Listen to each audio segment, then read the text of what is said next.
Hello everyone, I'm so excited to be starting our Snot Stew book.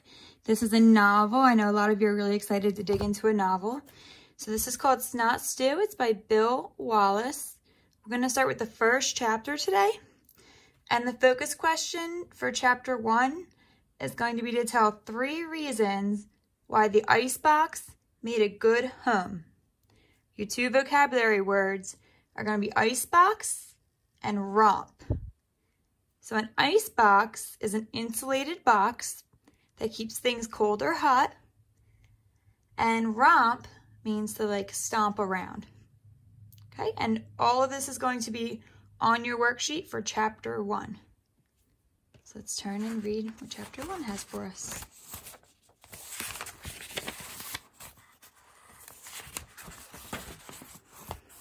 Our mama was the best mama in the whole wide world. She did all sorts of stuff for us. She gave us milk so we would grow up to be big and strong, and she gave us baths with her tongue, which was dry and rough, but it felt good anyway. When we got older, she quit giving us milk and caught mice for us. Mice are about the yummiest thing in the whole world.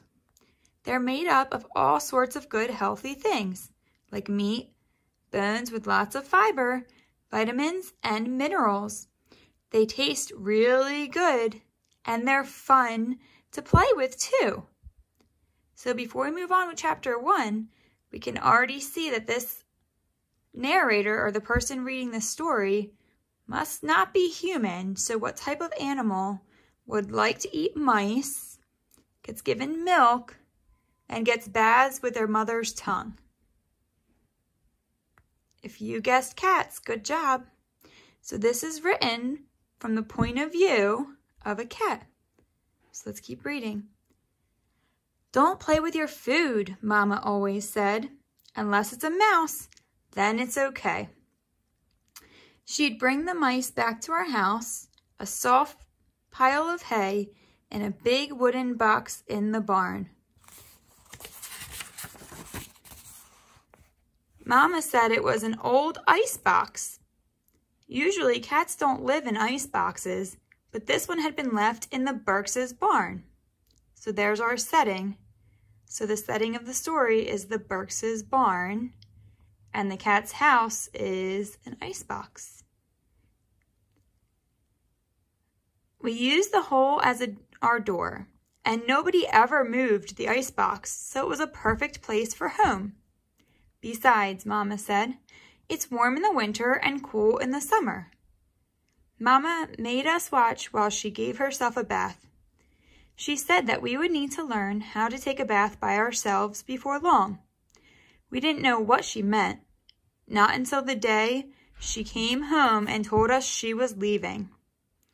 We all laughed and climbed all over each other and tumbled and swatted and rushed to greet her at the door to get the mouse she brought. Only this time there was no mouse. I'm leaving, Mama said flatly. We all laughed again. Chris jumped on Mama's back so she would play with him, but she didn't play. She swatted him real hard and knocked him rolling against the side of our house. I'll be away for a few days. When I come back, you must be gone. But why, Mama? This is our home. This is my home, Mama answered. I'm going to have another family. I need a home for raising babies. You are old enough and big enough to be out on your own. So cats' moms are a lot different than our moms. So for a cat mom, she needs to make room for the rest of her babies because she's probably pregnant again. But our moms hold us tight and keep us forever, right? But Mama, we moaned, I've taught you how to catch mice. I've taught you how to take a bath. I've warned you about people and how they can't trust them and how it's best to stay away from them.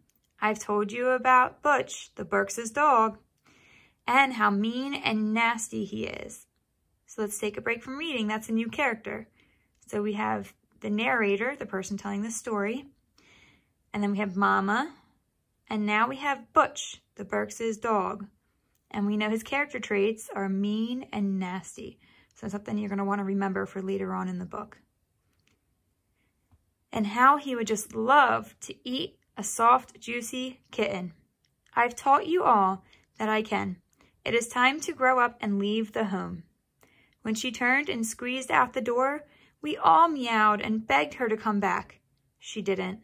After a while, we talked it over and decided that Mama was only teasing and that she really would come back because she had always taken care of us. The next morning, Mama wasn't back. We meowed louder that day. Meowed and meowed and meowed. Only Mama never came to our house. Mama never came with our mouse. She never came to give us a bath. "I've had it," Chris meowed. On the second morning, Mama was gone. He swished his tail in a big circle as he looked at the hole in the side of our icebox. "I'm hungry. I can catch my own mouse." Then he left. That must have been one of her brothers. So here's an illustration of all the kitty cats crying for their mama. But they're old enough now, they have to go find their own food. All right, that afternoon, Tiffany left too. She wasn't as sure of herself as Chris, but she was just as hungry. Then Jeff left that night, and so did Lisa. So we have Chris, Tiffany, Jeff, and Lisa. So 4 of the kitty cats are gone so far.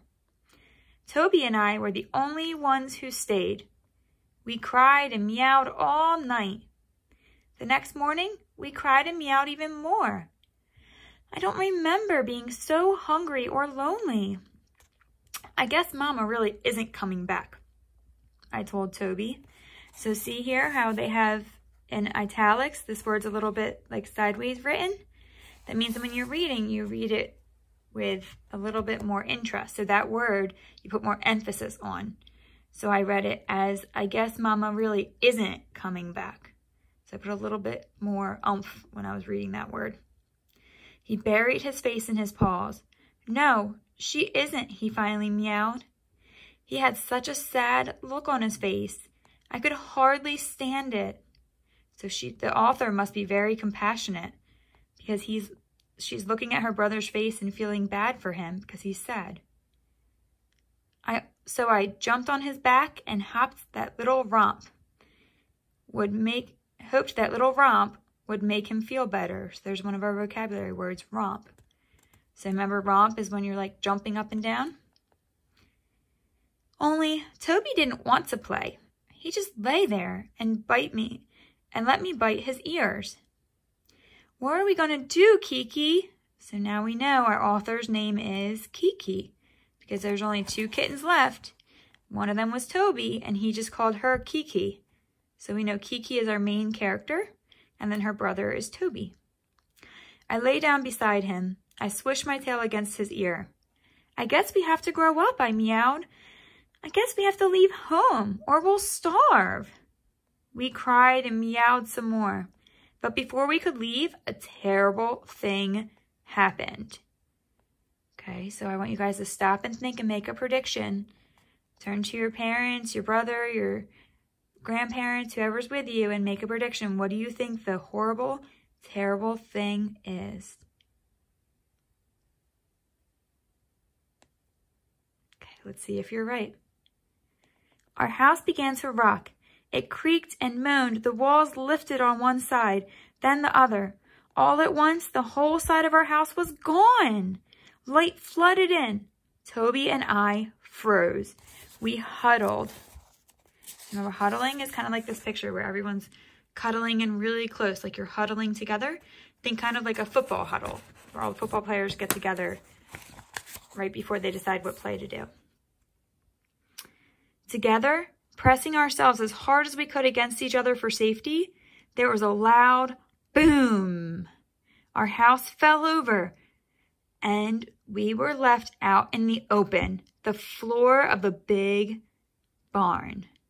Okay, so this is the end of chapter 1. So you're going to take out your chapter 1 questions now, and it's going to have your 2 vocabulary words, icebox and romp.